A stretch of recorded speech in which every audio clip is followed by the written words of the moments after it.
pick a partner that's going to basically let you express yourself in the way you can. So build a brand that you'll be proud of and people will say, wow. That'll bring opportunities to you that you're maybe not even aware of yet, but you're ready to go. You're locked and loaded, ready to go. When it's like a business card, somebody asks, do you have a business card? You got one? The worst thing to say is, I don't have one. You don't have an excuse now with Onepage. You can have an online business card, whatever you need to get started, and then expand with all the things that you do as you go. Hey, Kevin, how are you? Hey, great to be here. Thanks, Art. Yeah, thanks for being on. Today, we are joined by Kevin McGrew. He's the founder and CEO of Everzocial. It's a digital marketing agency that helps both small and medium-sized businesses compete and win against larger competitors. Kevin is a U.S. Navy veteran, and this is where he first developed discipline and strategic thinking that shapes his work today for his personal work and his agency. And over the past 3 decades, he's founded over 6 companies, I believe, successfully exited 3, including one where he's managed millions of IT assets for major clients such as Yahoo and Salesforce. He's also the author of The New Rules of Marketing Warfare, where he talks about the SMAC framework, which is shoot, move, adapt, and communicate, which is a proven system for measuring or delivering and driving measurable results with both speed and precision. But most importantly, Kevin is passionate about marketing and AI, and he believes that's an amplifier rather than a replacement for human work, which also I believe in. We're really excited to have him today, so thank you so much for taking the time to be here. Can we start off? Just tell me a little bit more about yourself and your professional background, if you could. Yeah, absolutely. Thank you for having me. This is fun. I'm excited to just be transparent and kind of share my story. I kind of have always been very entrepreneurial. I kind of grew up in an entrepreneurial home. Both my parents owned businesses. My mom had like a delicatessen pizzeria. My dad had a trucking business, Southern California. And I kind of grew up, doing marketing, not knowing it, going door to door in my skateboard, handing out flyers, telling people to come have a Stella special, at my pizzeria, kind of thing, whatever it was. And selling newspaper subscriptions, door to door, as a kid. And I always loved people. I'd get invited into people's homes. Here's some lemonade. You kind of connect with people. I had friends everywhere. And I said, I kind of like this. I wonder if there's a career doing it. As you get older, you kind of like want to do things that you're natural at or you're naturally good at. And one thing I wasn't is very disciplined. I was kind of all over the place. I wasn't ADHD or anything, but I was just a shiny object syndrome. What's next? And so joined the military out of high school. My dad was a Marine, so I joined the Navy to piss him off. I'm just kidding. But I wanted to see the world. It was the 80s. It was kind of like the world is an adventure, why waste it? Come see it, join the Navy, and Ronald Reagan was president. I was like, sign me up. So I joined the military.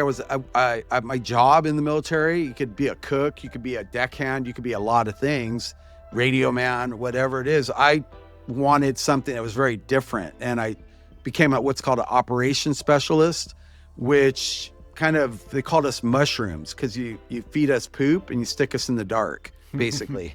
And, but we worked in the Combat Information Center on ships, basically. And in that realm, one thing I realized, is I kind of grew up in a lot of chaos, being in self-employed business owners. And my dad was a little bit of an alcoholic. And, it was kind of like in the midst of chaos, there's calmness, seeing a professional at work when in warfare, like stuff is happening.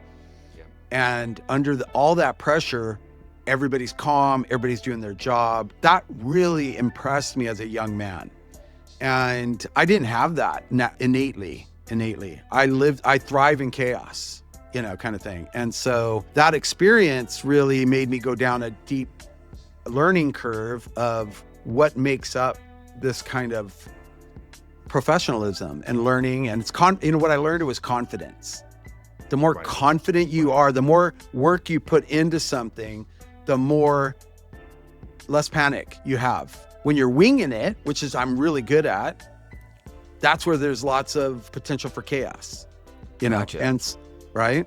So I'm an 18-year-old kid, joined the Navy, traveling the world, and I used my skills as, my nickname was the ambassador because I'd get people out of trouble all the time.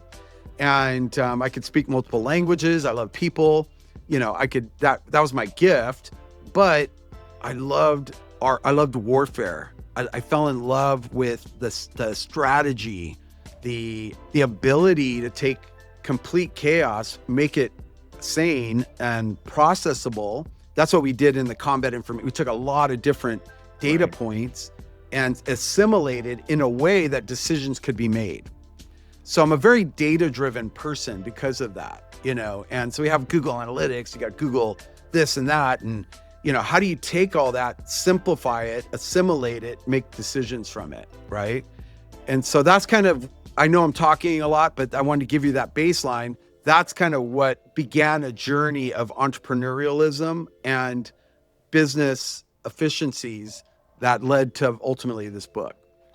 Yeah, I love that. You sort of got the itch or got the spark, riding around on your skateboard, doing a little bit of what it sounds like both marketing and sales and getting that sort of taste of success. But, it's very easy to get to be distracted. The shiny objects are everywhere. So you had this interest, but you didn't really know how to hone it and the discipline that it would take to turn this into a business and serve customers and grow.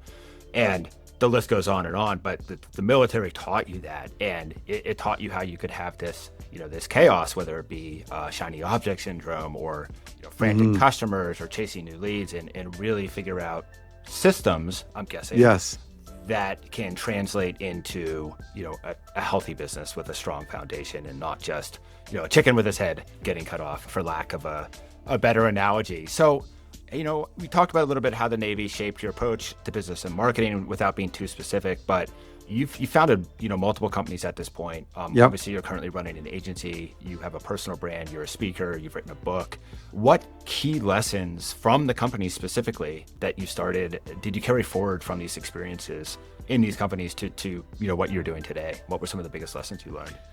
I think the biggest lessons, more as an entrepreneur, and a business leader, is you have to take risks, calculated risks, but definitely risk taking is a key aspect of keeping the tip of the spear sharp and on the edge.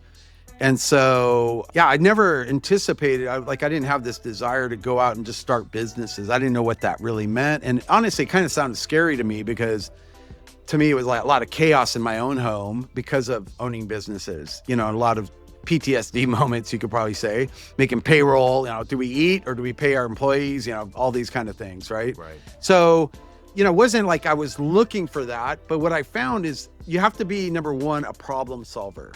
You have to be able to identify problems and quickly create a high-level map of how to solve it. Then you got to go deep, and then you got to prop that up and make it nice and strong, and that's what creates a business. Right. And so, I think that's one thing I would say is needed, for business people, business owners, founders, is take risks and have a system. Always make the system better, but have a system or framework. I prefer calling them frameworks to operate in. It's kind of like a fence, or playing basketball. You got to know the rules to play. Like where's out of bounds? What's the 3-point? Okay, now let's go play, right? A framework gives you that confidence to operate in that environment. And so those are the things I would recommend. That's super interesting.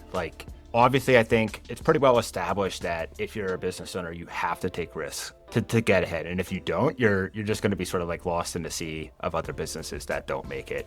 But where a lot of people go wrong is they take risks that are too risky without a framework or a system to sort of protect them and catch them when they fall, which inevitably will happen. So I really love how you describe that, and that sort of hits home with me.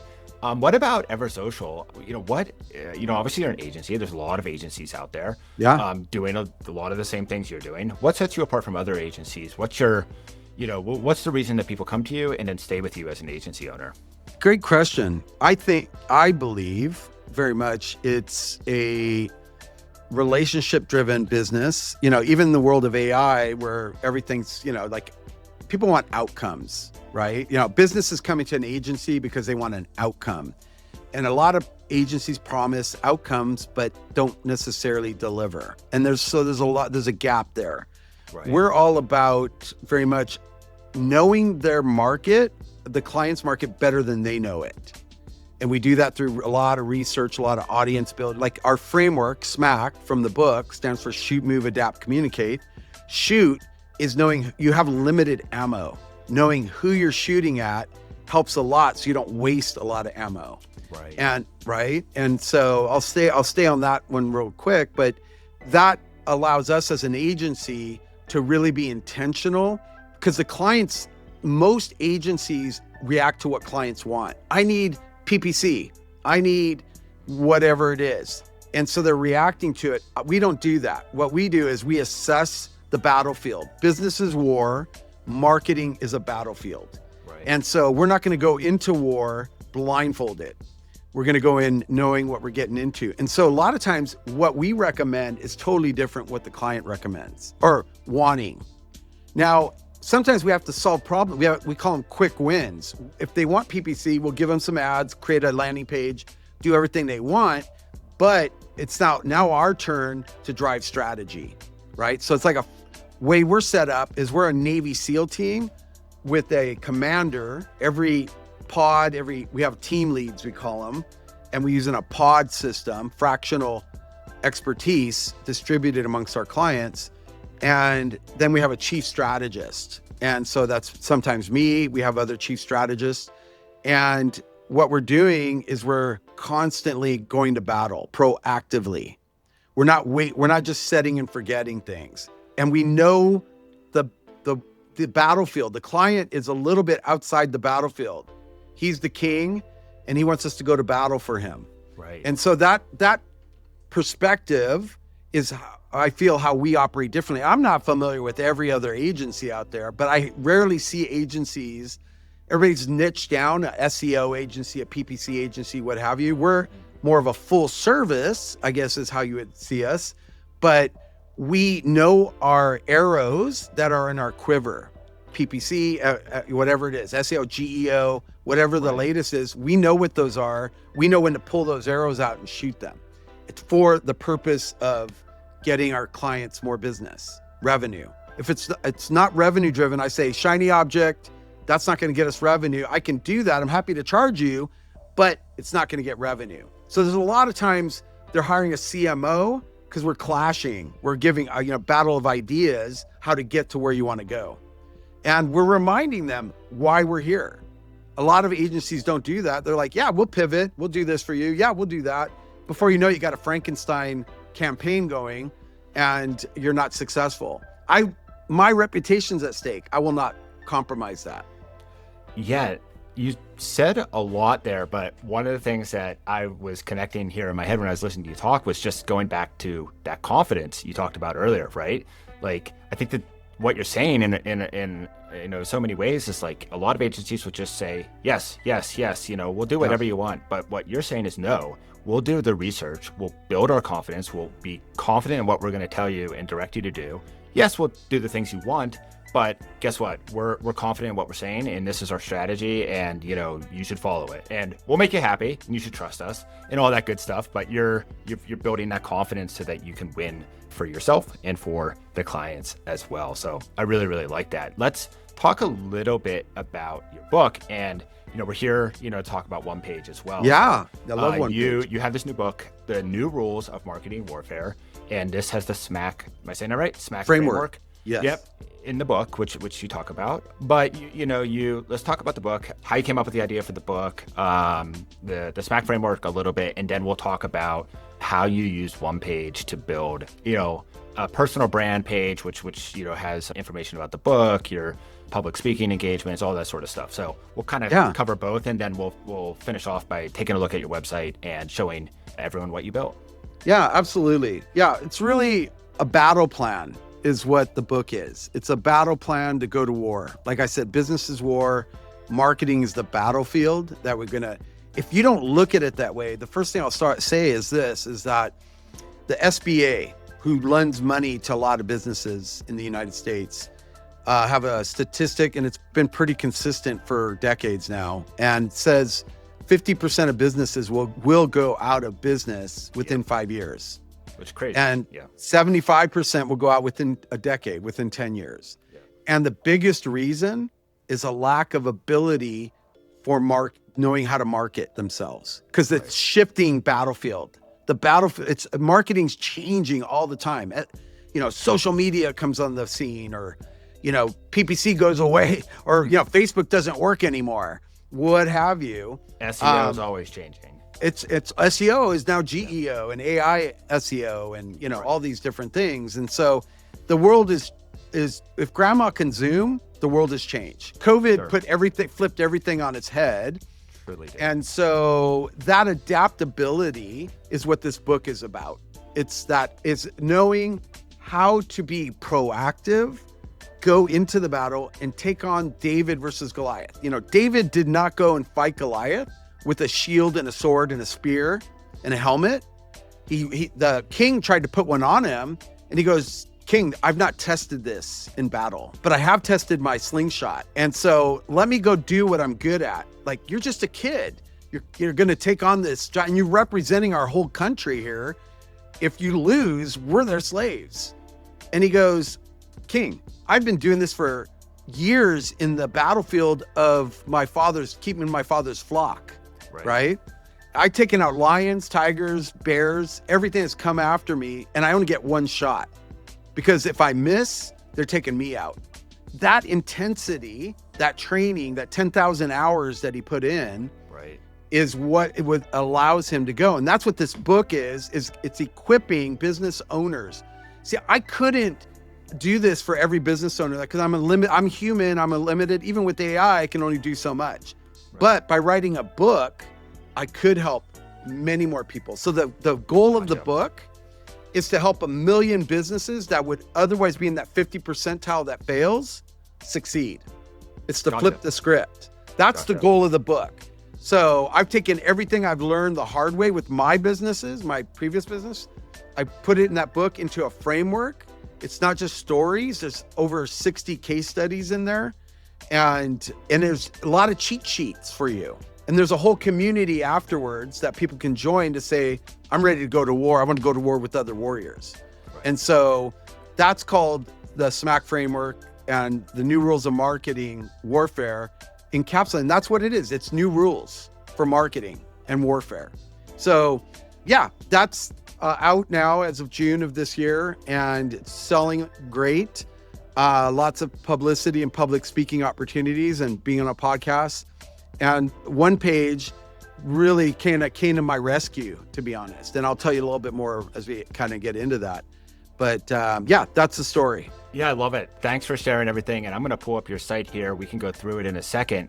But one of the takeaways that, I sort of got from that, and I believe in, myself, is that, marketing really is and can be a moat. I mean, especially with AI, like, product is pretty easy to build now. So what's your moat? It's good marketing, it's distribution, it's customer service, it's all of these things. So, it's going to change again too, I'm sure. But I think that, for a long time, marketing has been a moat, and companies that can market and sell their products win, regardless of whose product is best, right? And we've seen that time and time again, sometimes to a fault, but it just proves the point that marketing is so critical, and lots of companies get it wrong, and that's why they fail. The number's 50, 75%. I've even heard higher than that, Yeah, it is higher in other statistics. That's probably the most conservative is the SBA things. Yeah, for sure. And I'm sure when it comes to digital businesses, it's higher, brick and mortar type of thing. So even SaaS is higher. Yeah. Totally. Oh, I'm sure. Yeah. The online world of business is definitely comes with, greater reward potentially, but also much higher risk. Okay. So we have your website up here, kevinmcgrew.com. This is a mix of a personal website, which covers information about your book, your speaking engagements, and so much more. It looks really awesome, but if you wouldn't mind, just talk a little bit about your thought process when you were putting this site together, some of the elements that you liked when you were building with Onepage, and sort of what made this easy to use, and how you chose Onepage to build this site. Yeah, let's start there. Yeah, I chose it because I was in a panic. I had to throw something up rather quickly, and familiar with many different platforms out there, CMSs. We actually build websites for our clients. So, Sure. And I've built lots of websites. And so biggest frustration for me is, keep it simple, right? And try not to overthink things. And, you get into these CMSs, sometimes you get lost in the shiny objects. Right. And so I saw another author I respect. I saw his website, dug into the code. I go, what is this? I like this. And it was Onepage. And so I went over there and basically go, oh, this sounds really interesting. And it's built by Germans. I have a Audi. So I was like, I love German cars. If Germans built, I think it's German, but it's basically European. I'm in, so that kind of helped me go over the edge real quick, but I know how to look through technology pretty quickly.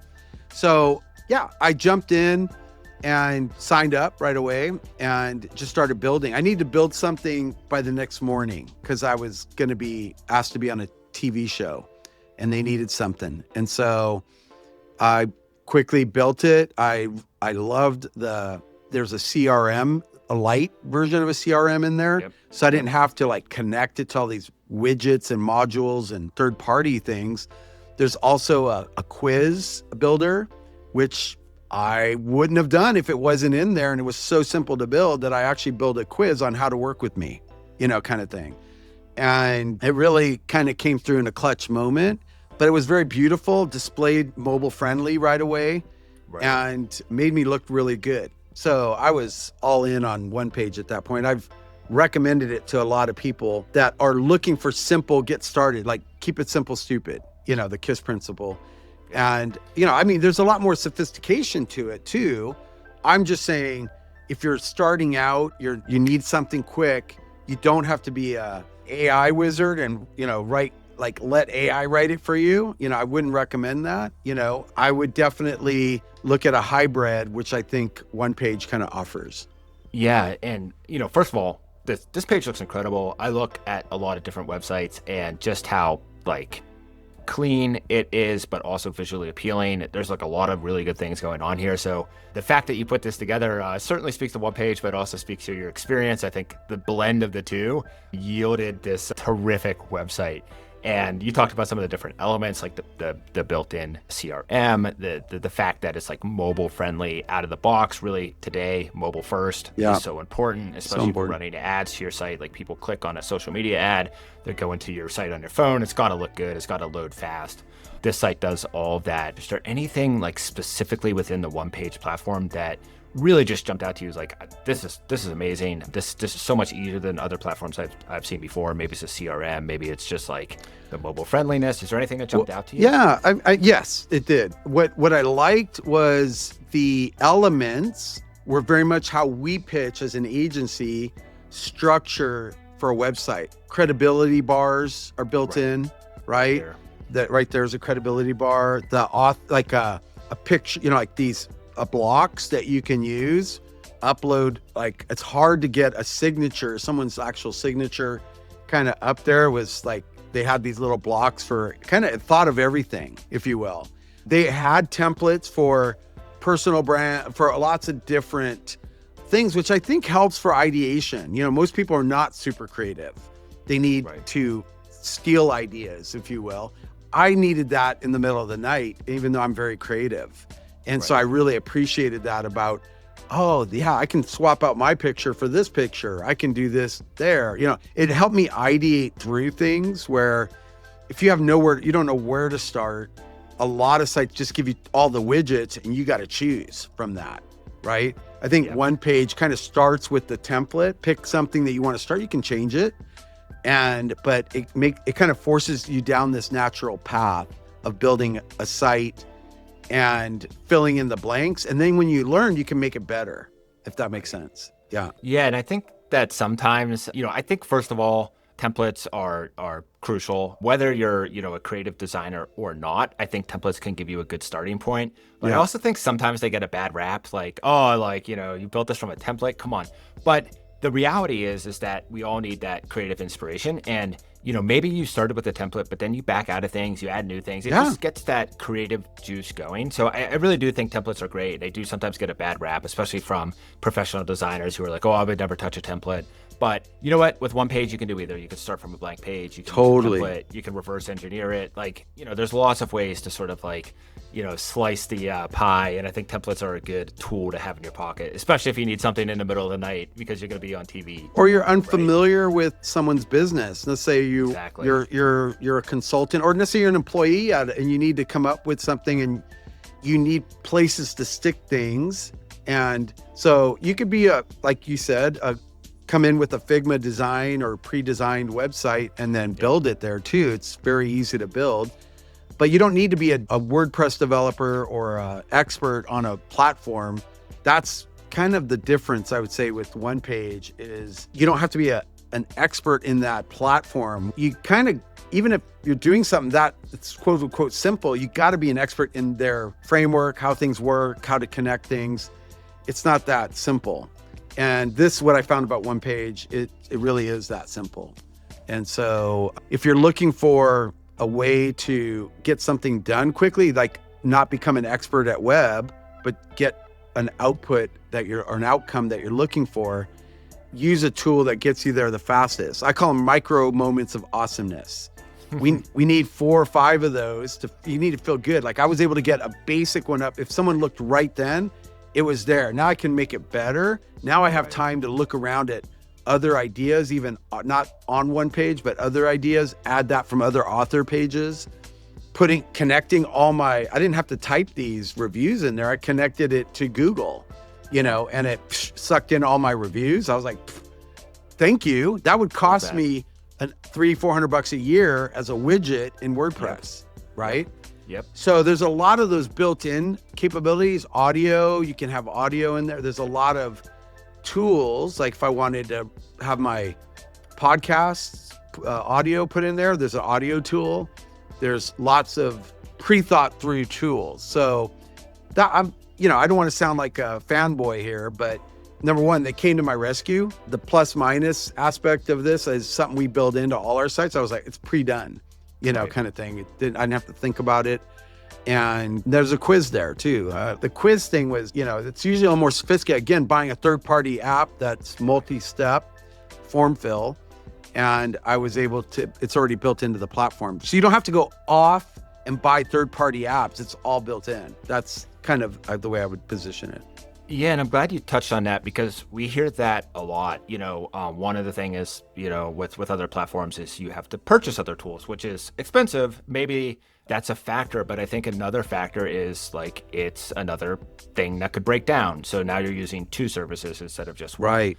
Different support, support, different point of failure. Like it may not integrate, nicely. It might look like it's like sort of just slapped on there versus being like this beautiful sort of like integration that just flows within the page. Looks native, right? Would be another way to say it.